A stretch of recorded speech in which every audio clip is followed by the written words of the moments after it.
பாஜக தமிழ்நாடு அடுத்த தலைவர் யார்? சூடுபிடிக்கும் ரேஸில் குதித்த சீனியர்கள். பாஜக தமிழ்நாடு தலைவர் குறித்து ஜனவரி 21 அறிவிப்பு. பாஜகவில் ஒரு மாநில தலைவராக இருப்பவருக்கான பதவிக்காலம் 3 ஆண்டுகள் மட்டுமே. அதேபோல் ஒருவர் 2 முறை மட்டுமே தலைவராக நியமிக்கப்படுவார்.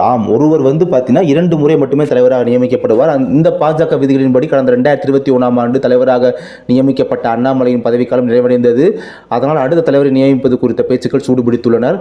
அதன்படி 21ஆம் தேதி பாஜக தமிழ்நாடு புதிய தலைவர் குறித்த அறிவிப்பு வெளியாகும் என எதிர்கூறப்படுகிறது. பாஜக தமிழ்நாடு மாநில தலைவருக்கான பேச்சுவார்த்தைகள் நடைபெற்று வரும் நிலையில் அந்த போட்டியில் சில சீனியர் தலைவர்கள் குதித்துள்ளதாக தெரிகிறது.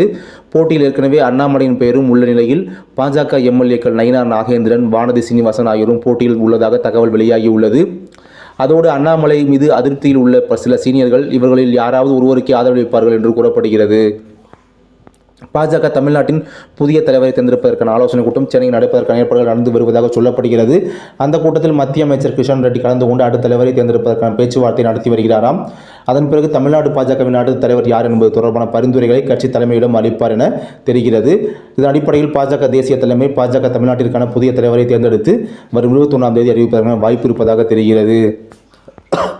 இது ஒரு புறம் இருக்க, அண்ணாமலையை மீண்டும் தலைவராக்க வேண்டும் என்ற நிலைப்பாட்டிலேயே பாஜக தலைமை இருப்பதாக கூறப்படுகிறது. அண்ணாமலை தலைவரான பிறகே தமிழ்நாட்டில் பாஜகவின் வாக்கு சதவீதம் அதிகரித்துள்ளதால் அதனை மனதில் வைத்து அண்ணாமலைக்கு மீண்டும் வாய்ப்பளிக்க தேசிய தலைமை விரும்புவதாக சொல்கின்றனர். அப்படி அண்ணாமலைக்கு மீண்டும் பதவி வழங்கப்படும் பட்சத்தில் கட்சிக்குள் சலசலப்பு ஏற்படுவதற்கான வாய்ப்புகள் இருப்பதாக அரசியல் வட்டாரத்தில் பேச்சுக்கள் அடிபடுகிறது. ஏற்கனவே அண்ணாமலை ஆதரவாளர்களின் நடவடிக்கையினால் தமிழ்நாடு பாஜக சீனியர்கள் கடுப்பில் இருப்பதாக கூறப்படுகிறது. அதனால் பிரச்சனை தொடர்பாகவும் பேச்சுவார்த்தை நடத்தி சுமூகமான முறையில் மாநில தலைவரை நியமிக்க வேண்டும் என டெல்லி தலைமை உத்தரவு போட்டுள்ளதாக கூறப்படுகிறது.